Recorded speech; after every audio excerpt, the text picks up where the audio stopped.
de vous retrouver encore dans ce nouveau numéro des Invités 30. Madame et messieurs, merci pour l'intérêt que vous accordez dans cette émission. Aujourd'hui encore, nous allons parler d'un sujet hyper important, un sujet qui continue à diviser la classe politique, l'opposition, la majorité, la société civile. De quel sujet il s'agit-il? Il s'agit de la révision ou la modification constitutionnelle. La semaine passée, nous l'avons développé avec l'opposition, avec la majorité, la société civile. Aujourd'hui encore, nous allons aborder ces sujets avec M. Rodrigue Bonsolé, qui est communicateur et chargé de médias au sein de LGD, parti cher à l'honorable Matata Pogno. Bonjour, M. Rodrigue. Bonjour, Madame Nathalie. Monsieur en cravate rouge, chemise blanche. Oui, comme d'habitude. D'ailleurs, c'est un privilège pour moi de venir aujourd'hui. Vous savez, dernièrement, comme nous étions là, j'ai été vraiment très content de revoir que l'émission a été suivie par des gens et beaucoup nous ont jeté de fleurs. Et je crois qu'aujourd'hui encore, beaucoup suivront cette belle émission et savoir ce que le peuple veut concernant le changement ou la modification ou bien encore la révision constitutionnelle. Et par tout ce qu'on parlera aujourd'hui, et nous montrerons quelle est notre position à l'opposition et on va aussi décortiquer sur ça. Pour rappel, notre émission est bilingue, hein. On n'est pas francophone, on est français et lingala. Pour la population, elle va comprendre la constitution, la français va comprendre dans notre pays bien voté. C'est mieux d'expliquer, de parler. Il y a une constitution modifiée, constitution qui a été votée en 2006 par référendum. Donc, constitution, on a modifier, d'abord modification ou modifier ou réviser. Différentes années. Bon, d'abord, au lieu que nous ayons un peu, c'est là, moi je voudrais vous expliquer un peu ceci, madame. Au moins, révision constitutionnelle, d'abord, en République démocratique du Congo, en date de 18 février 2006, il y a une constitution qui a été d'abord promulguée. Et dans cela, il y a des choses qui ont été dites qui sont vraies. Par exemple, il n'y a aucune loi n'est immuable si la société qu'elle régit ne l'est pas. La loi fondamentale n'échappe pas à cette règle. C'est pourquoi d'abord, chaque constitution prévoit des normes sur la procédure de sa révision, lesquelles doivent être respectées lorsqu'on doit procéder à une révision constitutionnelle dans un état de droit. Cette autonomie régulatrice de la Constitution est l'expression de sa suprématie sur toutes les normes existantes. Je vais vous expliquer un peu pourquoi. Dans un ordre juridique donné... On est articles de la Constitution. Non, pour toi aborder en gros, malin, on ne va pas comprendre. On a eu mon commis. On a eu mon commis. Ok, d'accord. Je vais vous expliquer, oui. Cette autonomie d'abord régulatrice de la Constitution est l'expression de sa suprématie sur toutes les normes existantes dans un ordre juridique donné. On comprend lors que la procédure de révision d'une Constitution doit revêtir une certaine rigidité. C'est-à-dire qu'on ne doit pas réviser la Constitution d'une manière simple comme ça. Et ça va préalable, et ça dans l'État, dans le gouvernement actuel, à revoir d'abord.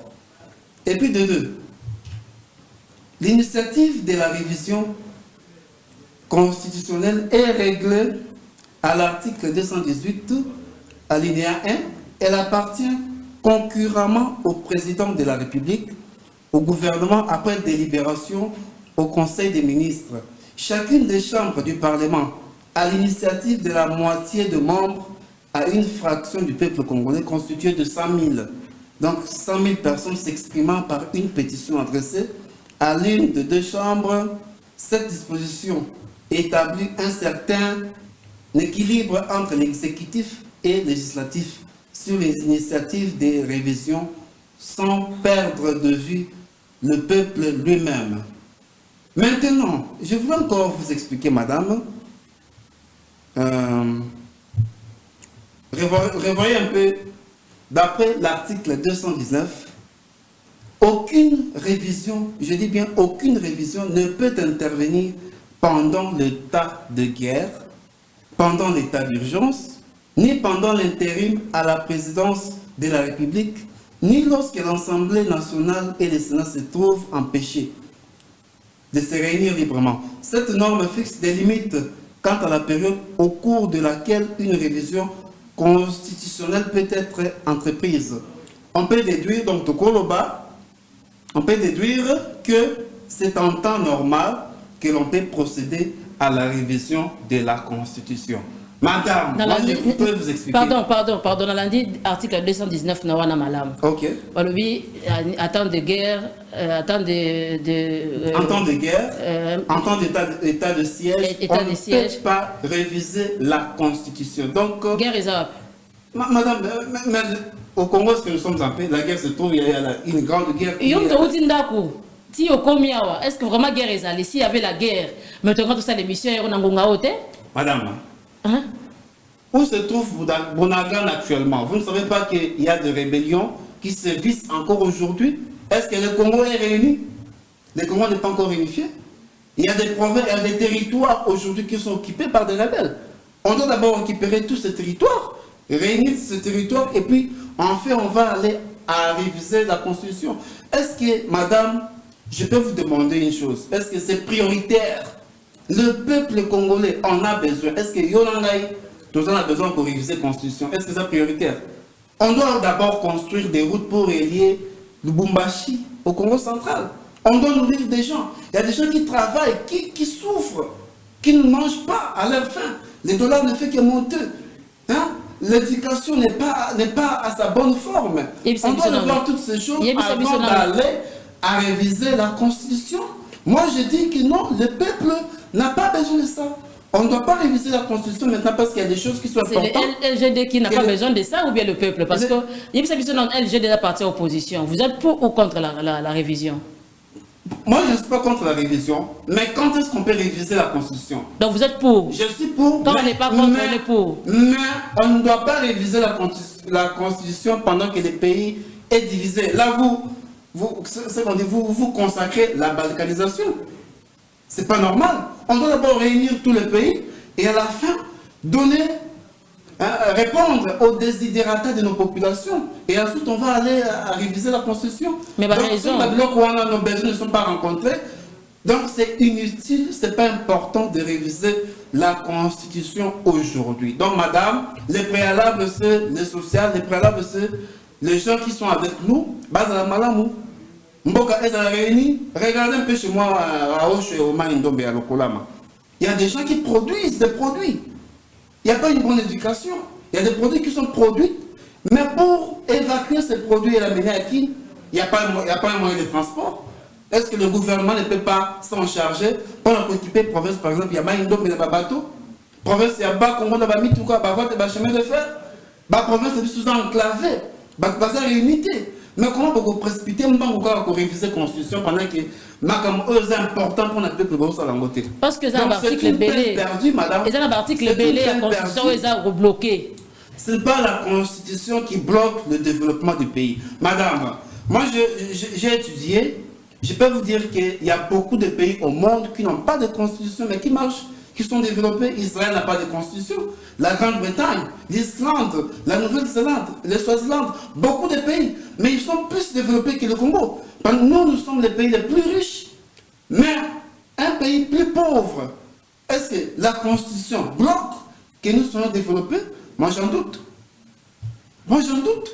Donc on doit réfléchir encore doublement avant de procéder à chaque acte qu'on pose. Parce qu'on ne doit pas prendre une décision à la légère tant que les vies humaines de nos populations sont en danger. Il y a un naufrage. Est-ce que qu'est-ce qui nous manque pour te produire tout ce bateau et transport? Oui, on ne doit pas se précipiter à réviser la Constitution pendant que le peuple a besoin, nos désidératas doivent être rencontrés. Et alors, on pourra aller à la que Constitution en 2006, le 18 février 2006, ils ont dit que Madame, Congo est un peu je peux vous dire des gens qui ont écrit cette constitution-là. Je peux citer nommément les noms de ces gens-là. C'était Congolais. Trois Congolais et le reste c'est le Belge. Non, c'est faux. On est à Libye, donc moyen échappatoire pour nous convaincre de réviser en gros. Nous on n'a pas refusé au LGD, on n'a pas refusé de réviser, mais d'abord la Constitution elle-même dit en son article 219 qu'on ne doit pas réviser la Constitution pendant que le pays est en guerre. Il y a état de siège. Donc, bien on va violer la Constitution pour réviser. Si on révise, là, on viole encore la Constitution.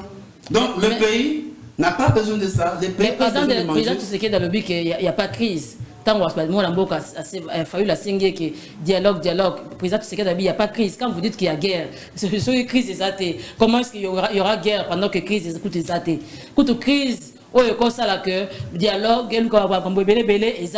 mais pourquoi est-ce que crise, guerre, comme ça, là, moi, je ne vois pas que cela empêcherait révision de la Constitution. Madame la journaliste, au moins, ceux qui ont que ça, couleur noire, même si papa a lobby qui a la couleur blanche, il y a la couleur noire, la couleur noire ne change pas. Le dire n'est pas le vécu. Le président peut dire qu'il n'y a pas de crise. Moi, je peux poser la question, je peux sortir et demander à mes frères, il y a crise ou il n'y a pas de crise? Beaucoup vous diront qu'il y a crise. Les pays ne marchent pas. Les dollars étaient à 20 quand ils ont eu le pouvoir, contrairement à Matata Pongo. Mais aujourd'hui, le dollar, dans quelques temps, nous serons à 30. Vous voyez? Là, vous me direz qu'il n'y a pas de crise. Il y a des détournements, il y a beaucoup d'argent. Les deniers publics qui est détourné par les gens, la diaspora qui travaille avec le président. Ils volent, ils détournent de l'argent de pauvres contribuables. Et vous me direz qu'aujourd'hui, il n'y a pas de crise. Là, vous consacrez, je vais dire, le mensonge. Moi, j'en doute. Moi, je crois qu'il y a crise. Et on doit revoir toutes nos voies pour que les pays aient un chemin, le déraillement, aient un chemin, et plutôt avancer. Parce qu'en faisant cela, des années, nous risquons de ne pas développer, pendant que nous sommes le pays le plus riche, qui peut faire plus mieux que le Nigeria, faire plus même que l'Afrique du Sud. Madame, réviser la Constitution, je ne refuse pas, mais ce n'est pas le moment. Donc, on doit d'abord respecter cette même Constitution en son article 219, qui dit qu'on ne doit pas réviser pendant l'état de guerre, et alors on peut réviser. Moi, je n'ai pas révisé, mais avant de réviser d'abord, respecter la Constitution elle-même. Donc, vous n'avez rien à reprocher à la Constitution actuelle, le 18 février 2006, où ils ont voté dans le référendum. Madame, je vous ai posé la question, est-ce que la Constitution bloque le développement des pays? Vrai ou faux? Il y a pas, si ça ne bloque pas, alors pourquoi on doit se précipiter à changer? Vous n'avez pas répondu à ma question. Ma question est de savoir, est-ce que la Constitution actuellement, il y a 2006, ils ont bloqué fonctionnement, comment dire, c'était quoi la question? Vous n'avez rien à reprocher à la Constitution ou à 2006? Madame, moi je n'ai rien à reprocher à la Constitution. Moi la Constitution, les gens disent que non, il faut ajouter mandat à chef de l'État. Les gens disent que non, il faut faire ceci ou cela. Madame, au moins une question, moi je peux vous dire, j'ai étudié l'histoire américaine. En 1700 et quelques, il y avait le président Abraham, George Washington, qui était président des États-Unis. Ils avaient voté une constitution de 4 ans du mandat du chef de l'État. Jusqu'à aujourd'hui, on est en 2024, il y a 3 siècles, Bazar pour respecter cette même constitution. Pendant même qu'il y avait guerre entre l'Angleterre et les États-Unis. Est-ce que la constitution avait bloqué le développement? Nullement. Aujourd'hui, l'Amérique est la superpuissance mondiale. Quel est ce pays qui peut faire face aux États-Unis aujourd'hui? Ni même la Russie. Est-ce que la constitution est bloquée le développement? Moi j'en doute. Non fondé. Donc on doit respecter cette même constitution. La constitution ne pousse pas les gens à détourner l'argent. La constitution ne pousse pas les gens à mal gérer le pays. Maintenant, pendant 4 ans, il y a quand même changement. Il y avait le dollar qui était maintenu, il y avait des transports. Aujourd'hui, l'aviation est presque nulle, il n'y a plus d'aviation. On ne peut pas voyager d'ici jusqu'à Goma, non plus jusqu'au Bas-Congo, parce qu'il n'y a plus d'avion. Les Congo Airways est détruit, il n'y a pas de transport, on ne sait même pas comment le gérer. Il n'y a plus de bateaux. Comment quelqu'un qui quitte pour aller en Bandaka? Il n'y a pas de bateau. Et chez nous, là, au Maïndombe, il n'y a pas de bateau. des gens meurent, il y a trop d'inondations, il y a trop de mais parce que c'est pas la première fois, c'est pas la première fois qu'il va modifier la Constitution, c'est pas la première Constitution qui a été créée depuis l'histoire de la RDC. Madame, on doit d'abord, moi j'aimerais qu'on passe d'abord au référendum. Le référendum qui va statuer ce qui peuple endémique ou pas. Ah, bah le but d'abord, il faut qu'il y ait d'abord un nombre suffisant de 100 000 personnes au Bako signé qui est révisé à vous. Ce qui nombre on est le qui un référendum, et dans le référendum, ce qui peuple endémique, on peut réviser. Ce qui peuple à boy, vous laissez parce que c'est pas utile de le faire. Mais, monsieur Rodrigue, oui, calme. madame. Tous en calme. Il y a une constitution pour modifier en un parlement. C'est pas le peuple qui n'a pas modifié la constitution, de réviser la constitution. Ça s'est fait, c'est ça la macara n'a parlé. Parce que le parlement va pas, que votre macara n'a parlement. Bien que le référendum ait qu'à suivre. Mais est-ce que tu penses que le peuple a qu'on intercaler modification, ce qui le parlement a voté? Madame, le pouvoir du peuple, le peuple est souverain. Le peuple a plus la valeur que cette même constitution. Le peuple, lorsqu'il peuple a bimé le but que nous ne voulons plus de cette constitution, on la changera à l'immédiat. Le peuple est au-dessus de tout ça. Le peuple même au-dessus du chef de l'État. Madame, il faut y avoir un mot très bien. On a constitution, ok. Il faut qu'il y ait un nombre de 100 000 personnes au Bako signé qui est révisé à mot et puis qu'il y ait un parlement. Tout ça, les référendums. Peuple, on va voter, bandimi, ceux qui vont voter, on ne va pas réviser. Madame, on ne doit pas violer la même constitution que nous avons comme une loi fondamentale de la République démocratique du Congo. On ne doit pas violer cela. Donc, pour nous, idée pour la constitution de on peut réviser, mais quand est-ce qu'on peut réviser? Il faut attendre que les pays soient réunifiés, qu'il y ait plus de rébellion, surtout Mboka Moko, on peut le faire. Mais ceux qui bossent dans le secours, alors qu'on a donc consacrer ce que Bokabania Congo. Donc le pays est divisé. Il faut réunir tous les pays et enfin on va réviser la constitution. Oui, donc, dans ce cas, on respecte la constitution en article 219. Voilà un point de vue sur la LGD. Un point de vue dans la LGD, très bien. Maintenant, qu'est-ce que LGD fait pour que le pays soit réunifié? Parce que le but, c'est va réunifier le pays, tout va bloc pour réviser la constitution. Mais qu'est-ce que, au niveau de la LGD, vous avez ça pour que le pays soit réunifié? Madame, d'abord, ce n'est pas les LGD qui dirigent le pays. Les LGD n'ont pas au pouvoir. Les LGD n'ont aucun ministère. Les LGD n'ont qu'un seul député. Les LGD n'ont pas de rébellion. Les LGD, c'est un parti de masse, un parti du peuple. De ce côté, on a sous l'amour de la patrie. Nous prêchons l'amour de la patrie. Nous prêchons la bonne gouvernance. Nous prêchons le développement. Nous prêchons l'unité. Hein, madame? Donc, tout ça, le gouvernement, on n'a pas d'autre chose à faire que de prêcher à la population, de s'aimer, de se réunir. Donc, la question là serait bien posée aux gens qui dirigent les pays. Si c'était les cas comme ça, si c'était les cas, il y a des gens qui ont réunifié, pays, ça a réunifié, tout ça, vous êtes contre la révision, vous avez déjà aplasté. Madame, non. Aplasté. Madame, moi, je vous ai dit d'abord qu'on doit respecter la Constitution elle-même. Donc, et l'autre, avant de réviser, il faut que ça la réunir. Ceux qui ont réuni, ce n'est pas moi qui ai dit ça, ce n'est pas les LGD qui a dit. Ce n'est pas aussi nous qui avions dit, mais c'est la Constitution elle-même qui dit ça. Donc nous devons d'abord réunir les pays. C'est au chef de l'État de réunir toute la République démocratique du Congo. Et à la fin, n'est-ce qu'on réviser la Constitution là. Donc ce n'est pas à une personne de décider, mais c'est au chef de l'État de réunir les pays. Guerre à la terre, trouver la terre, état de siège à la terre, n'est-ce qu'on réviser la Constitution. Moi je vous ai dit que moi je ne refuse pas. Mais d'abord que le pays soit réunifié. Et puis une autre question, est-ce que c'est important? Le peuple a besoin de ça? Le peuple doit manger. Nos parents qui travaillent à la fonction publique, qui ne sont pas payés. Il y a des gens qui meurent dans le transport maritime. Il y a des inondations. Est-ce que vous résoudre ma cambouana? Non, vous résoudre. Alors pourquoi se précipiter à réviser? Qu'est-ce qui bloque le développement? Yamboka Congo, est-ce qu'ils ont une constitution? Tous les abattus. Moi, je trouve que ce sont des gens. Batoune, par exemple, bloquer, ce n'est pas la constitution, madame. Batoune, bloquer que la constitution est marché bien. C'est ce que moi je pense. Donc, vous n'avez rien à reprocher la constitution 2006. Donc, pour vous, la constitution n'a pas de... Si, madame, si j'ai donné mon aval, j'ai dit qu'on peut réviser parce qu'il y a d'autres choses qu'on peut arranger. Comme quoi? Ça, c'est entre nous, mais je ne dirai pas ici aux médias. Il y a d'autres choses qu'on peut arranger, mais pas, c'est pas la priorité.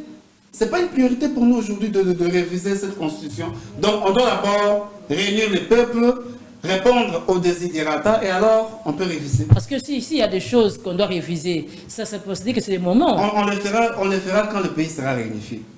C'est ça ma question. Si on peut changer un autre sujet, là, je suis d'accord. Comment se porte votre parti?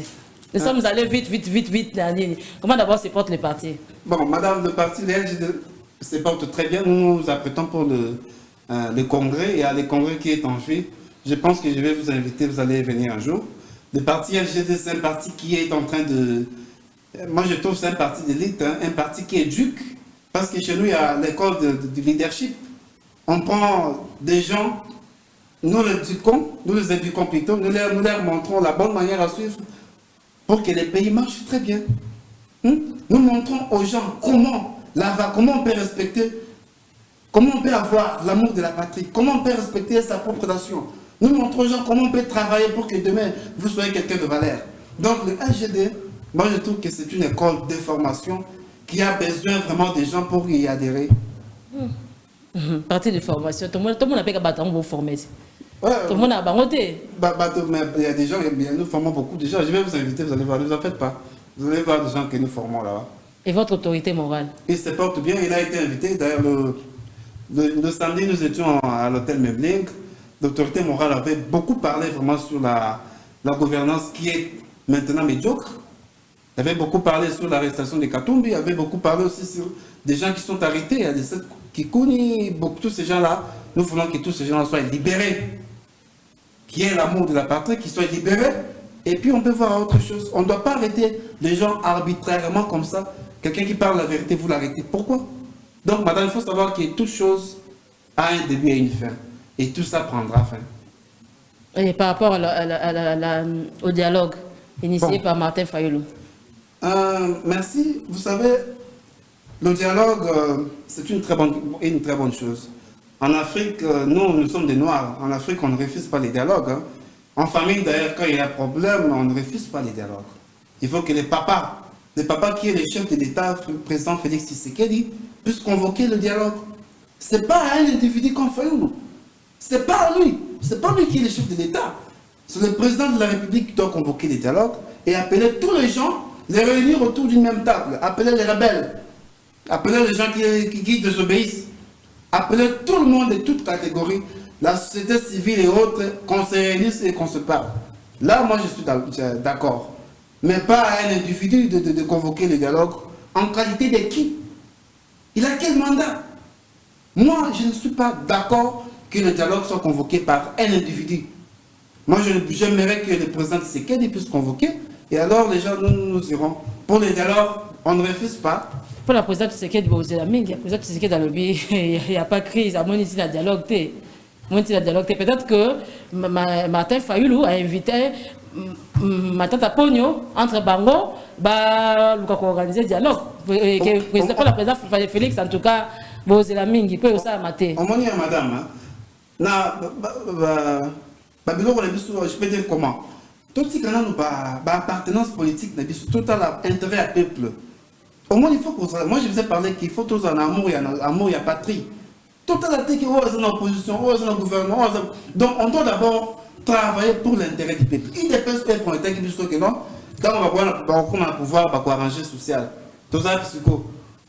Vous ne voyez pas que le prix de pain, même la grandeur, des grammages du pain diminue. Est-ce que les gens mangent à leur faim? Il faut que tout le monde ait intérêt. Madame, il ne travaille pas. Le ministre de l'économie a déjà fait quelque part un pas. Il ne travaille pas. Le pays est en train de sombrer. Ceux qui mangent bien, les autres mangent bien. Et alors nous autres, alors mes amis, mes frères ici, ils mangent bien. Hein? les loyers. Donc le pays, c'est comme s'il n'y a pas quelqu'un qui gouverne. Mais Donc, le carburant sur Ekiti, transport au Kita, ça fait partie de la sociale. Il n'y a pas de changement. Madame, le transport fait partie de la sociale. Moi, je suis carburant Ekiti, transport Ekiti, social à mort et normal. Madame, moi, je suis déçu du gouvernement de l'IDPS. L'IDPS qu'on avait attendu dans l'opposition pendant 38 ans. Mais comme ça, moi, quelques années, elle va décevoir tout le monde. Même un enfant de maternelle comprend aujourd'hui que le pays ne marche pas. Donc tout le monde est chef dans son coin. Les Wawa mettent des prix de la manière qu'ils veulent. Les chauffeurs, il y a des insultes, il n'y a pas de l'ordre. Madame, où est cette prédication que l'IDPS nous a prêchée? Donc moi je trouve qu'ils ont failli, ils doivent démissionner. Si ce sont des gens qui sont sérieux, ils doivent démissionner et passer la main aux autres personnes pour travailler pour l'intérêt du peuple. Le peuple n'a pas besoin de discours. Le peuple n'a pas besoin de promesses. Nous avons besoin de réalité, tout toucher, tout palper. Dollar et qui tout le monde vous intégrez, je ferai quand? Vous ferez quand? Nous voulons qu'il y ait un changement aujourd'hui. On a besoin de changement aujourd'hui, pas demain. De demain, là qu'on attend demain, se prépare aujourd'hui. Et quand aujourd'hui vous ne préparez pas, vous détournez, vous volez, vous faites des tout pour vos propres intérêts. Maintenant, le peuple là, le peuple de 100 et quelques millions de Congolais qui meurent, qui gémissent. Madame, moi je trouve qu'ils ne travaillent pas pour l'intérêt du peuple. Donc les peuples doivent maintenant tourner les dos et regarder nous autres, la nouvelle classe politique qui vient, et en nous confiant la charge de diriger le pays un jour. Nouvelle classe politique avec l'opposition. Oui. Parce que vous êtes divisé, vous c'est la 2028 pour vous Sangana.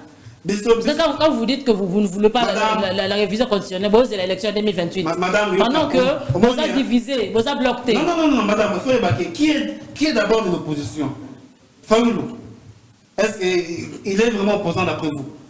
Ah bon? Moi, je ne le considère pas comme opposant. Il était candidat. Il avait combien de députés?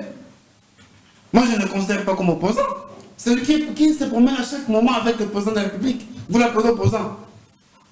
Madame, parlez-moi d'autres personnes, je croirais, mais pas des gens... Ma tante Apogno est opposant. Ma tante Apogno est opposant parce qu'il n'a jamais travaillé avec Tshisekedi. Tshisekedi Katumbi était à l'Union sacrée. Non, Fayoulou a travaillé avec Tshisekedi. Madame, il faut évacuer. Il faut très bien que le gouvernement Mboka a besoin de chantage. De discours, on en a marre. Changement et ma promesse au Boyango. Nous voulons les changements aujourd'hui. Est-ce que l'opposition n'a pas d'oreille? Est-ce que l'opposition va se préparer pour la 2028? Parce que 2028 c'est bientôt. Bien sûr. Donc il y a une révision en constitution. C'est l'élection. Madame, 2028, moi je ne peux pas venir divulguer nos secrets sur les médias pour les publics. 2028, nous mais parce que l'opposition n'est pas seulement l'opposition, c'est le bloc. Parce que aujourd'hui, cette Kikouni, aujourd'hui, Martin Fayoulou, aujourd'hui, Tata Pogno, Binognon, c'est le bloc opposition. Mais jusque-là, vous êtes divisés. Le président Félix, opposition PTP, est-ce qu'il y a opposition à Mboko Ezali? Madame, moi je parle du LGD. Ne confondez pas, ne me mêlez pas avec le Kikouni, les Fayoulou et les autres. Je parle de ma Tata Pogno, ma Pon qui est le modèle. Je disais que nous sommes en train de nous préparer pour 2028. En 2028, vous, LGD seulement. Nous, LGD, parce que nous croyons que nous remporterons la victoire un jour. On a dit que madame, nous avions remporté la victoire.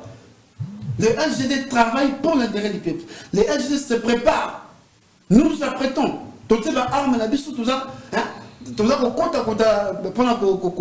non, le LGD, c'est un parti qui va travailler pour l'intérêt du peuple. Tout ça va prometteur, tout ça va tout ce genre. Donc nous sommes des gens qui disent la vérité. Il faut me croire, madame. Tout comme il le banni téléspectateurs, il a invité 30 Bazolandayo. Madame, d'abord nous allons arrêter. J'ai reçu l'appel de mes gens qui habitent dans le Maïndombe, mes frères à moi, Makila Nangai. Ils disent qu'il n'y a pas de transport. Ils m'ont parlé. Ils m'ont dit notre autorité, parlez-nous d'abord aux médias. Il y a des gens qui produisent beaucoup de produits agricoles. Mais il n'y a pas d'école à l'Okolama, il n'y a pas d'école de qualité qui peut former des gens. À Onchoué, il y a des gens qui meurent. Il y a des villages qui sont enclavés.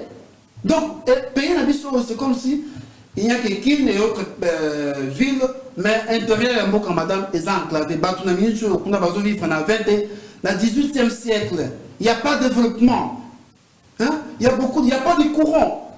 À quand, jusqu'à quand ces gens-là seront développés? Vous voyez que les autorités d'aujourd'hui sont démissionnaires. Il faut qu'on changer et puis qu'on travaille pour l'intérêt du peuple. Et ça, c'est comme un non, mais juste pour toute la population. Et enfin, on pourra aller à réviser des constitutions et autre chose. Ah, dans là, vous êtes d'accord, ça me réjouit parce que vous avez dit que ceux qui n'y sont ici, et après, vous révisez la constitution. Donc, ça va nous amener jusqu'à 2027 et puis réviser Salami 2028. Est-ce que vous pensez que d'ici 2027, dans 3 ans, nous allons régler? Moi, je ne pense pas. Ils nous ont promis, ils ont dit que notre peuple peut se soumettre à nos prophètes de malheur. Aux prophètes de malheur. Vous croyez que dans les 2 ans qui restent, aux Congolais, mais prophètes de malheur. Madame, je n'ai jamais été ce prophète de malheur que vous me qualifiez souvent. Moi, je vous dis que le pays a besoin de batailles pour changer. Le pays a besoin de jeunes, le pays a besoin de la nouvelle classe politique. Démagogue, on a tout. Merci beaucoup, monsieur Rodrigue. Un mot pour finir. Merci, je vous remercie infiniment. Je salue mon secrétaire général SG Franklin Chamala Manikou, mon président national Matata Pogno et tous les membres de ma fédération de Conga 2. Il y a notre président Kiouza, qui a été nommé. Je le salue énormément avec tous mes membres, mes collègues, secrétaires fédéraux, Kito. Je vous aime beaucoup, travaillons pour l'intérêt du peuple et à bientôt. Monsieur Rodrigue, merci. Félicitations à vous. Merci parce que vous venez d'être nommé chargé de communication et des médias. Donc, on a compte information. Oui, bien sûr. On a décortiquer l'information. Oui, il mérite. Merci beaucoup, merci à vous fidèles téléspectateurs de Rupture Télévision, merci pour l'intérêt que vous accordez toujours dans cette émission. Invité 30, restez branchés et connectés sur Rupture Télévision. Votre émission avait reçu pour vous monsieur Rodrigue Bonsolé, qui est chargé de communication et des médias au sein de LGD. LGD qui est parti cher à l'honorable Matata Pogno. Restez parti de l'opposition, bien sûr. Restez branchés et connectés sur Rupture Télévision. Dans votre émission Invité 30, on se retrouve prochainement.